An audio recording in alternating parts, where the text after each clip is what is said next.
Muy buenas a todos y bienvenidos a un nuevo directo en Twitch donde hoy, por muy extraño que parezca, vamos a hablar de la WWDC. Así que hoy, como habéis visto, la pantalla de inicio ha sido muy cortita porque hoy todas las preguntas, inquietudes, quejas y demás vamos a hablarlas en un primer post análisis. Mañana haremos otro con Sergio Navas y pasado no, pero a lo mejor el viernes tenemos aquí a Julio César Fernández también para analizar esto desde varios puntos de vista. Hoy voy a analizar yo con mi opinión, mañana vamos a tener a, como digo, otro creador de contenido y también conocido como Sergio Navas, y luego el viernes vamos a tener a un desarrollador, con lo cual vamos a tocar todos los palos esta semana, aparte de lo que veremos en el canal. Y como veis, ya me pongo muy a saco con ello. Ha habido poca pantalla de esta de bienvenida, etcétera y demás. ¿Por qué? Porque hoy vamos a hablar de la WWDC y eso quiere decir mucho, pero mucho me he encontrado mucho de gente quejándose de que la WWDC no le gustó, fue aburrida, esto y lo otro. Y hoy vamos un poco a hablar de todo ese tema de qué nos pareció la WWDC, qué tal está, qué tal no, qué pasó con iPadOS, que mucha gente le tenía muchas inquietudes o tenía mucho ánimo con él y al final, pues qué pasó con los iPads con M1, etcétera. Y un poquito voy a tratar aquí de dar mi visión. No sé si lo subiré a podcast o no, a lo mejor sí, o a lo mejor un trozo sí lo subo a podcast, pero yo voy a tratar aquí un poco de dar lo que a mí me ha parecido esta conferencia y cómo entiendo que Apple está viendo todo. Como siempre os digo, gracias a los que habéis venido aquí, a Kratos, a Víctor Ninuk, etcétera, y a todos los que estáis llegando ahora, a los que estáis en el chat, todas las preguntas que pongáis o cosas las vamos a comentar una por una. Al Lord Pepe también, buenas tardes. Y, como no, a todos los que estáis llegando y sois nuevos o no sois nuevos, pero lo estáis pensando, podéis suscribiros a este Twitch con vuestra cuenta de Amazon Prime. Y se os agradece muchísimo y saldrá un mensaje por aquí en el cual pues saldrá en pantalla, os lo agradeceré en persona, etcétera. Así que aprovechad y haced esa suscripción ahora para darle ese apoyo, porque esta semana vamos a tener mucho trabajo. Y bueno, una forma de apoyarlo, si queréis, pues es con esas suscripciones Prime, bien con la cuenta Prime de Amazon, bien con la cuenta normal. Muy buenas también a Lau0010. WWDC, en líneas generales, ¿qué me ha parecido? A mí me ha gustado, ya lo dije por Twitter esta mañana, los que me sigáis por Twitter podréis haberlo visto seguramente. A mí la WWDC este año me ha gustado. En líneas generales, sí. ¿Ha sido una keynote enorme, grandiosa, la recordaremos por los anales de la historia? No. ¿Ha sido una mala keynote? Tampoco. ¿Es que ha sido larga? ¿Es que ha sido aburrida? Bueno, para empezar yo siempre digo que con esto, la WWDC no es una conferencia para la gente normal. Es una conferencia que debería ser para desarrolladores. Pero, cada vez más, la conferencia 1, la del lunes, la de presentación, cada vez va siendo más una conferencia un poco más para los periodistas y para los usuarios. Lo que importa de esta semana, porque es una semana completa de conferencia, es toda la serie de cosas que hay a lo largo de esta semana, de framework, de talleres, de vídeos, de tal, que son para desarrolladores, para que ellos hagan mejores apps. Y quedaos con este concepto porque volveremos ahora sobre esos pasos y diremos por qué eso es importante. La WWDC siempre ha sido una conferencia larga, una conferencia de más de 2 horas o 2 horas y media. Nos hemos acostumbrado a conferencias de 1 hora por el tema de la pandemia y ahora hora y media nos ha parecido, 2 horas nos ha parecido larga, pero realmente no lo ha sido tanto. ¿Qué ha ocurrido? Y voy con mi primera tesis con esta WWDC. Creo que el primer problema que ha habido ha sido no entender que ya no podemos reinventar la rueda en cada conferencia. No vamos a tener una conferencia en la que un sistema operativo destaque muchísimo por encima del otro y además rompa con todo lo establecido y añada herramientas nuevas y además funcione bien. Los grandes cambios, si son año por año, como han sido tradicionalmente, ya no se pueden hacer. Ese gran cambio tardaríamos muchos años en verlo. Si Apple lanza un sistema operativo por año, no da tiempo a cubrirlo del año anterior y volver a repetirlo y todos los años reinventarse. Porque estoy convencido de que Gracias Jesús Martínez por esos 100 triangulitos morados, así que gracias y apoyando ahí al canal. Estoy convencido de que, y lo he visto con el iPhone 11 Pro y el iPhone 12. Con el iPhone 11 Pro teníamos marcos laterales redondos. Cuando estaba ese iPhone, todo el mundo quería los marcos cuadrados. Llega el iPhone 12, marcos cuadrados. Y según llega, hay gente que dice, pues yo los prefiero redondos. Con el sistema operativo creo que pasa un tanto lo mismo. Queremos reinvenciones, novedades todo el tiempo, que además sean muy visuales, que sean novedades que no sea el widget, sino que sea el widget con colores y personalizable y profundo y no sé qué, no sé cuánto, y que sea todo muy, como digo, muy visible. Además, queremos que esas novedades nos lleguen año a año y que lleguen en todos los sistemas operativos. Eso, señores y señores, es anualmente imposible de hacer actualmente. No se puede. Pero además, tenemos que cambiar, como digo, el concepto de WWDC y sobre todo de los sistemas operativos, porque ahora no se trata de hacer una gran evolución de un sistema operativo, sino de dar 100 pequeñas evoluciones, herramientas, mejoras o soluciones a problemas básicos. Y eso es lo que ha pasado en la WWDC. Y yo me di de cuenta a la hora de hacer el resumen que anoche os hice en el canal principal y que ahí tenéis y que os ha gustado muchísimo porque meter 2 horas en 10 minutos cuesta mucho. Pero es que esta WWDC ha sido especialmente compleja porque ha habido mucha pequeña cosa. Y eso, para resumir, es un coñazo, porque claro, cuando tienes grandes bloques es fácil ir a tiro hecho. Pero cuando tienes muchas cosas y además son muy pequeñas, es muy fácil que te pierdas. Y eso es lo que ha pasado en la WWDC de este año. Ha habido mucha pequeña cosa. Que, oye, esas pequeñas cosas a mí no me sirven, esto no me sirve, yo esto no lo voy a usar, no tal. Vale, perfecto, pero al menos la herramienta está. Y que a una persona a lo mejor no lo use, pero no quiere decir que otra sí. Por ejemplo, si pusieran un modo profesional en la aplicación de fotos, habrá gente que diga, yo solamente quiero sacar buenas fotos, yo eso no lo voy a usar. Pero habrá 4 frikis fotógrafos que sí lo vayan a usar, y yo entre ellos. Y se lo estaremos muy agradecidos a Apple. Muchas gracias, Janet, por esa suscripción de nivel 1 de 3 meses, que ya tiene una antigüedad de 1 mes. Di lo más relevante de la WWDC. Ahora iremos con ese apartado. ¿Qué ha pasado? Que la gente, como digo, quería grandes cosas, muy visuales, y ha tenido 100 muy pequeñas y menos visuales. Herramientas más de andar por casa. Y eso no las vas a utilizar todas y por lo tanto piensas que desaprovechas mucho. Ahora iremos sistema operativo por sistema operativo. Y creo que ese es el gran primer problema. Pero, además de eso, hay que sumarle otro segundo o tercer problema a la conferencia de ayer. Creo que es una conferencia, como digo, de desarrolladores para los sistemas operativos, pero si volvéis a ver la conferencia, hacedme el favor, aunque sea por encima, os daréis de cuenta que la conferencia ya no es de sistemas operativos. Sí, se sigue marcándose sistemas operativos, más o menos separados algunas partes, pero si os fijáis, muchas de las cosas que se ven en esa conferencia son comunes a todos los sistemas operativos. Empezamos con iOS 15 y lo primero que dijo fue FaceTime. Craig Federici dijo las novedades de FaceTime. Con SharePlay, con las novedades del audio para quitar el sonido de fondo, con visualizaciones, o sea, una serie de mejoras en FaceTime. Y las dijo en iOS. Pero eso es aplicable al iPad, es aplicable al Mac, es aplicable a todo lo que tenga FaceTime. Tenemos el tema de enfocar, de concentrarse, de modos no molestar, de notificaciones, etc. Se dijo en iOS, pero es que eso también está en el iPad. Y no lo estamos contando también como mejora del iPad. Y hay que contarlo, porque iOS y iPad son esencialmente lo mismo. Se ha separado el sistema, pero esencialmente es lo mismo. Y parte de la misma base. Y las mejoras que tenemos en iOS también las tenemos en iPad, como en el apartado de modos no molestar, que ahora tenemos personalizable.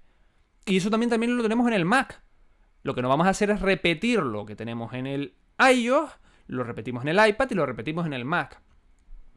Por aquí veis un poco por dónde va mi senda de idea de que las cosas ahora ya no son sistema por sistema, sino son comunes a todos. Muchas gracias a Víctor Ninú, que ha renovado su suscripción. Llevas 2 meses con tu cuenta Prime. Ahora que no se podía desde el iPhone. Más o menos así. Entonces, ¿cuál es la historia? Que ya los servicios y las mejoras ya incluso no son sistema por sistema, sino que son comunes a todos. ¿Qué hubiera pasado si a lo mejor, en vez de hablar de FaceTime o de las notificaciones o de tal, hablarlo a lo mejor en iOS lo han hablado en iPad? Porque prácticamente todo lo que vimos en iOS, o una gran parte, podíamos haberlo visto en el iPad. Porque tiene lo mismo. Lo que pasa es que Apple decidió que el mayor grueso lo iba a meter en iOS y en iPad iba a poner menos cosas. Pero todas las ventajas que tuvimos en iOS las vamos a tener en iPad. Yo de hecho las estoy disfrutando, que ya tengo las betas instaladas. Y esta tarde pues subiré el vídeo de iOS, pero todo lo que estáis viendo de iOS lo veréis también en el iPad. Pero todavía voy a ahondar más aún en esta idea. Si os fijáis, después de iOS y después del iPad, ¿qué fue lo que llegó? Llegó salud, llegó casa, y luego residualmente llegó WatchOS y luego MacOS. ¿Por qué salud y casa van por separado? No son sistemas operativos. Pero nuevamente son algo común a todos. Salud podría haberse englobado perfectamente dentro de WatchOS. Y casa podía haberse metido dentro de iOS, dentro de iPadOS, dentro de MacOS o dentro de tvOS, que ni siquiera se le vio. ¿Por qué? Porque yo tengo la teoría de que cada vez vamos a ver más conferencias como esta, en la que no vamos a hablar de sistemas operativos, sino de herramientas, aplicaciones y funciones que vamos a ver en todos a la vez. Y que cada vez más vamos a ver menos, por así decirlo un poco en contraposición, cada vez vamos a ver menos esa idea de herramientas y funciones propias de un solo sistema operativo. Y cada vez vamos a ver más herramientas, funciones y características que sean comunes a todos los sistemas operativos. Y esto creo que es muy importante si volvéis a ver la Keynote, que os fijéis. Porque, por ejemplo, como digo, salud debería haber estado, por más o menos lógica, dentro de WatchOS. WatchOS se quedó ayer en prácticamente nada. Muy pocas mejoras. ¿Por qué? Porque prácticamente todo lo de salud se explicó antes, en un apartado aparte. ¿Por qué? Porque la parte de salud también la puedes ver en el iPhone, también la puedes ver en el Mac y también la puedes ver en el iPad. Es común a todos. Por ejemplo, en iOS podríamos haber quitado mapas y haberlo puesto a un nivel global. Los mapas van a ser iguales, prácticamente iguales en todas las plataformas. Y ese creo que también es otro de los problemas por los cuales la conferencia no se entendió. Luego, si llegamos al final de esa conferencia, llegaremos a un apartado donde veremos que hay novedades a nivel de nube, que por ejemplo también es común a todos, o por ejemplo de que Xcode va ahora una parte a la nube, hay nuevos temas de concurrencia, etc. Y eso lo hablaremos el viernes con Julio, y eso es importante, eso es realmente lo importante de la WWDC.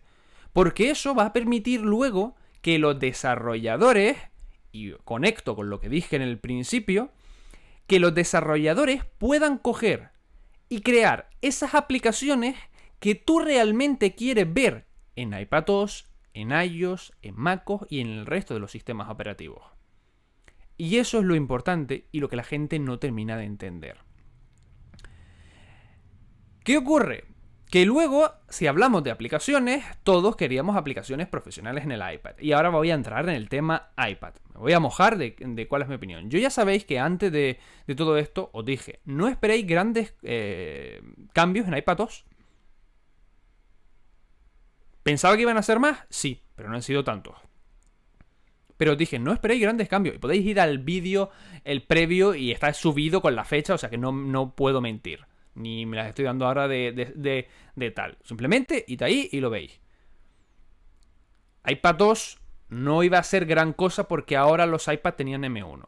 Mucha gente elaboró o pensó que con el M1 ahora los iPad Pro iban a ser otra cosa. Yo dije que no. Yo era de la corriente que opinaba que no. ¿Por qué? Porque Apple no va a diferenciar sistemas operativos dentro de una misma categoría. Es decir, no puede haber un sistema operativo para unos iPad y para otros no. Segundo, porque el M1 no deja de ser sino un chip Apple Silicon con arquitectura ARM, que es lo que llevamos teniendo en los últimos iPad ya, lo que ahora se llama M1.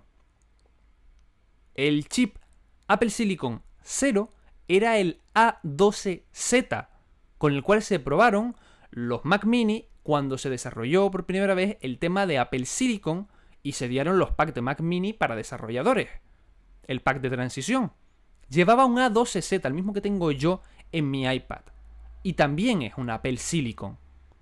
Lo que pasa es que ahora a este lo llaman M1, porque es más potente, porque es la primera generación. Pero entonces, si yo quisiera un ejercicio de marketing mío propio, podría decir que mi iPad, en vez de tener un A12Z, tiene un M0.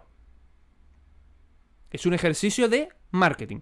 Un chip ARM puesto en una tablet o en un ordenador.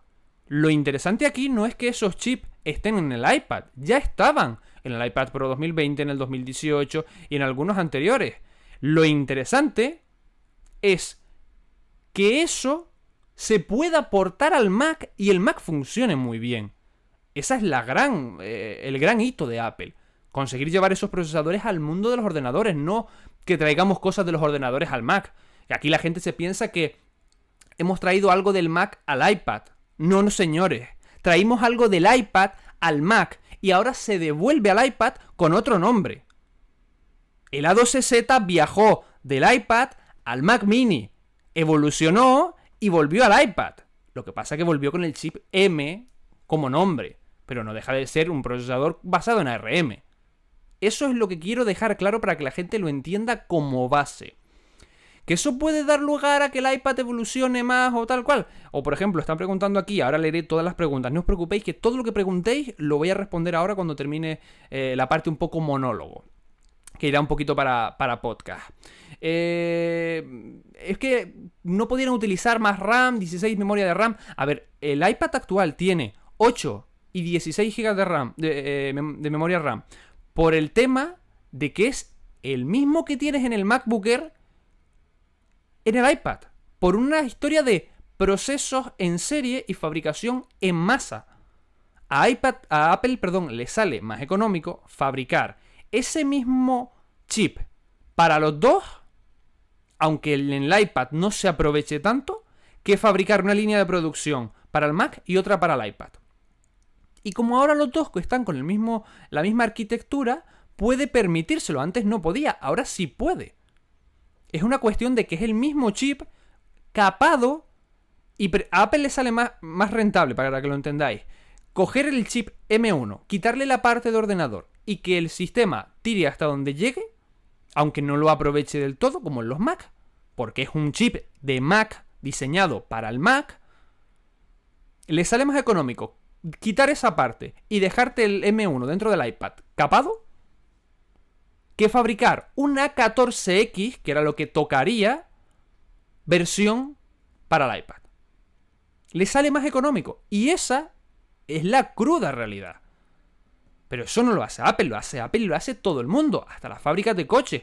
Coches que parece que tienen una gran cilindrada y realmente tienen el mismo motor que el anterior y que el anterior y que el anterior. Solamente que los motores de las generaciones anteriores o de los modelos inferiores están capados por centralita. Y eso pasa en un montón de cosas, porque es una producción en serie que sale más económica. No hay que cambiar robots, no hay que cambiar planos, no hay que cambiar diseños, no hay que cambiar nada. Pues lo que ha pasado con el iPad es eso, se ha portado el M1 porque salía más económico a nivel de fabricación mundial. Y además pueden vendértelo como que tiene iPad con M1. Pero bueno, Cristo, pero es que tiene más RAM, ¿la va a aprovechar más? No, porque el sistema operativo tiene una limitación que, si no recuerdo mal, se la preguntaremos a Julio si ha cambiado con este nuevo sistema operativo, de 5 gigas. Da igual que tenga de 8, que tenga 16, tiene 5 como máximo para las aplicaciones, para el uso. Y eso de que tiene 8 y 16 es por la memoria. Necesita más memoria RAM para mover archivos en en memorias más grandes. Pero eso ya ocurría. En el iPad Pro, por ejemplo, 2018, si tú comprabas el de 64 o los pequeños, tú tenías una memoria RAM. Si comprabas el siguiente, el de 256 y 512, tenías 6 de memoria RAM.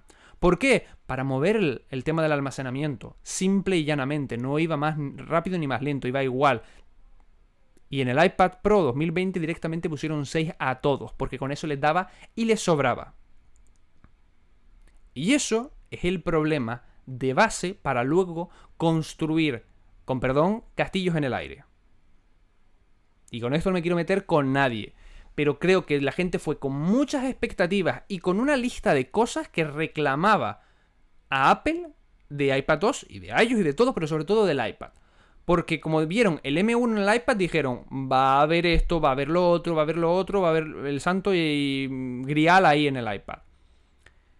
Y no sé la verdad de dónde lo sacaron. Fue una creencia, ok, y perfectamente válida, cómo no. Pero los analistas decían que no. Los grandes gurús de la tecnología decían que no. Los filtradores, los leakers, decían que este año no iba a haber una gran renovación de iPadOS. Multitarea y demás, y Mark Gurman acertó prácticamente en todo. Y lo dijeron, no va a haber una gran disrupción en iPadOS.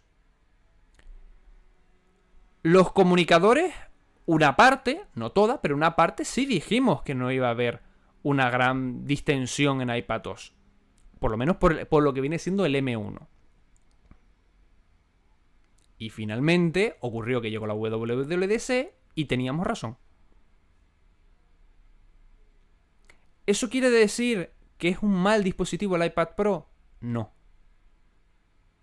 Pero el iPad Air te sirve para casi lo mismo. El M1 te va a hacer que vaya un poquito más rápido. El iPad Pro te va a dar 120 Hz en pantalla. El iPad Pro te va a dar mejores altavoces.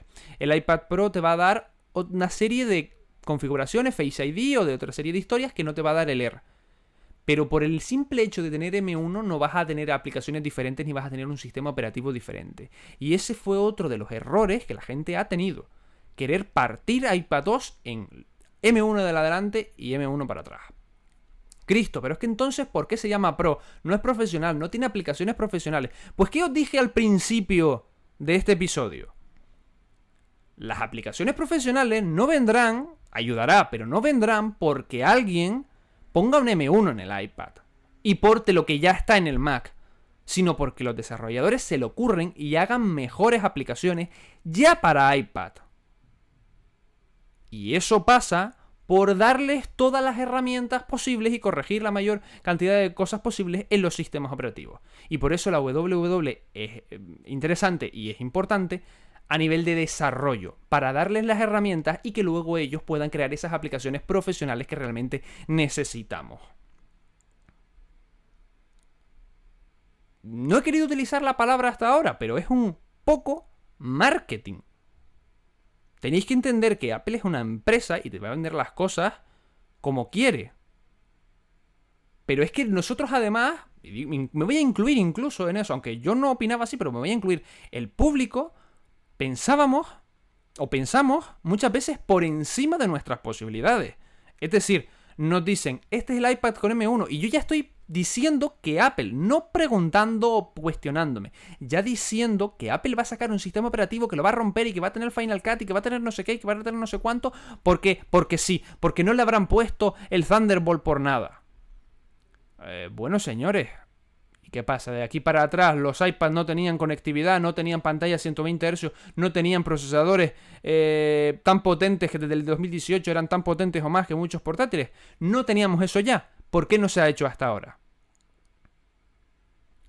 El otro problema que tiene el iPad Pro es que el Air y los anteriores han ido picando de esas, digamos, características que hacían esencial al Pro como Pro. El Apple Pencil, el tamaño y el factor de forma, la conectividad. Si os fijáis, los iPad anteriores, sobre todo el Air, ha ido cada vez cogiéndole más cositas. Y de hecho, el año pasado, a Apple solo le faltó poner el Face ID, tuvo que inventar el Touch ID en el botón para no comerse el iPad Pro. Porque el iPad Pro es un gran dispositivo, como hardware. El problema es que el software no consigue ir tan rápido como va el hardware. El hardware del iPad Pro está a años luz del resto de tablets del mercado. Es un pepino, es increíble. Problema, el software no es capaz de ir tan rápido. Y tenemos una evolución de iPad Pro prácticamente 2018, 2020 y 2021. Demasiado rápido. Y claro, si el iPad Pro empieza por tener Apple Pencil, luego los iPad tienen Apple Pencil, pero luego el iPad Pro tiene Apple Pencil 2, y luego los Air también lo tiene, pero luego el iPad Pro tiene USB tipo C, y luego el Air lo tiene. Lo próximo que es que el iPad Air también tenga 120 Hz en pantalla, no lo hacen porque no quieren. Porque entonces sería un iPad Pro. Entonces, creo que el problema final de todo esto es que la gente creo que se ha hecho ilusiones donde no las había. Y quien me diga, es que yo oía Venganito, yo oía Fulanito que dijo que era la época post-PC, que iba a llegar tal, que este año sí, que este año íbamos a tener tal. Cada uno que crea en lo que crea y que siga a quien siga. Yo por lo menos no lo dije. Con lo cual, ¿qué ha pasado? Que esa gente que antes de la conferencia, antes de la WWDC, estaba súper eufórica y con un hype, con unas ganas muy altas, terminó la conferencia y están todos hundidos. Y he tenido que ir yo, el pesimista, vamos a llamarlo así, que antes de la WWDC iba como relajaros, iros tranquilos y sin expectativas, ahora a decirles a todos ellos que no está tan mal, hombre, que mira, tienes esto y esta herramienta y esto está muy chulo y esto está muy igual. Y yo hoy estoy contento. Yo hoy estoy contento, estoy probando aquí en el iPhone 11 Pro, estoy probando mi iOS 15, en el iPad Pro estoy probando iPadOS 15, esta mañana estaba probando el tema de FaceTime, que va muy bien, el tema de la voz se nota cuando el tema de sonido de fondo, estaba probando el tema de las notificaciones, los modos no molestar, estaba probando esa serie de cosas y yo estaba contento. Pero es que no es disruptivo con lo del año pasado. ¿Qué pasa? ¿Con lo del año pasado era malo o qué? ¿El sistema del año pasado era malo? Ahora vamos a ponernos con esa. El sistema del año pasado era malo. No era malo. Era bueno. Solo que este año es un poquito mejor. Y poco a poco iremos teniendo sistemas más pulidos. Ya no podemos reinventar la rueda ni podemos esperar que en cada Keynote explote el mundo, por favor. Esto es un proceso que ha llevado muchos años y que, claro, cuando estamos en un iOS 4... es fácil dar un gran salto. Pero cuando estamos en iOS y iPadOS 15, ¿qué esperamos, señores? Que el iPhone vuele. Que nos haga café. Cuando la mayoría de estas historias, de estos sistemas ya más que trillados, es vía aplicaciones. Son los desarrolladores los que nos consiguen dar lo que nadie puede. El problema es que le estamos pidiendo a Apple que tenga a alguien pensando en lo que hace un desarrollador y lo copie y lo haga versión Apple. Y no, Apple tiene que darles el sistema y las herramientas para que los desarrolladores creen lo que quieran. Y nosotros lo compremos. Porque es así como funcionó y como ha sido tanto éxito el tema de iOS. Gracias a eso tenemos WhatsApp, tenemos Telegram, tenemos Instagram, tenemos Twitter, tenemos un montón de cosas. A que a alguien se le ocurrió una buena idea, la cogió y la puso en marcha. Vía aplicación. Y luego, a partir de eso, es verdad que muchas de esas cosas se han heredado para los sistemas operativos. Por ejemplo, lo que vimos de FaceTime, de SharePlay, de compartir, lo que sea, un capítulo de Apple TV Plus, etc. Eso ya lo tenemos hace tiempo, no es nuevo. Pero está muy bien que lo pongan. ¿Me entendéis por dónde van las ideas? Entonces, yo hoy me he quedado con que he sido... Es extraño, pero he sido yo el que ha ido a la gente que ahora está desanimada, que el iPad Pro es una mierda. No es una mierda, es un gran equipo. Pero a lo mejor no es tu equipo. A lo mejor con uno de educación ibas. A lo mejor con un iPad Air también ibas. Este año no tocaban cosas disruptoras. Tocaba mejorar lo que ya estaba. Que es lo que lleva haciendo Apple los últimos años. O sea, es que además es que como si este año fuera el primero en el cual Apple pega un frenazo. No, señores, vamos poco a poco. Os recuerdo que el año pasado tuvimos el gran cambio de Big Sur, y no por lo que el sistema operativo en sí, sino por lo que conlleva detrás en trabajo de fuente, de kernel, de Apple Silicon y lo que conlleva a nivel de ecosistema. Y eso es un trabajo que Apple dijo que lleva trabajando 10 años. Pues no esperemos que en un año el sistema operativo sea increíblemente rápido, furioso como las películas, que sea novedoso y que traiga de todo. Entonces, un poco esa es mi visión de la WWDC. No vayáis a las conferencias con mucho optimismo. Optimismo sí, de que va a haber una buena conferencia. Apple nunca da malas conferencias. Pero sí que id sin expectativas, relajados, a disfrutar, a ver qué te presentan. Y si vas con esas cosas, sales contento. Te lo prometo. Si vas con esas expectativas, a la próxima Keynote o lo que sea, irás mucho más contento a que si aquel dijo que iba a haber esto y que iba a haber lo otro, porque no vas con una lista de los Reyes Magos a la conferencia a ver qué se cumple y qué no. Sino vas a ver lo que hay. Y cuando no esperas nada, uno es el mejor de los regalos. Y bueno, hasta aquí voy a dejar lo que vendría siendo la parte del podcast, la parte de opinión de la WWDC. Ahora opinaremos de iOS 15, de iPad 2, de MacOS Monterrey, de WatchOS, etc. Contestaré las preguntas que tenéis en el chat, que voy a leérmelo absolutamente todo, así que aprovechad y poned todo lo que queráis. Pero hasta aquí voy a hacer la parte del podcast y la parte que también se vaya seguramente al canal secundario. Os recuerdo, mañana tendremos a Sergio Navas, para los que estéis en el podcast y en el canal secundario. Mañana tendremos a Sergio Navas y el viernes tendremos a Julio César Fernández para hablar de todos estos temas un poquito con otra gente y ver otros puntos de opinión y otras expectativas y verlo también, por ejemplo, con el tema de Julio, verlo un poquito más en profundidad como desarrollador y ver un poquito lo que hay debajo del capó.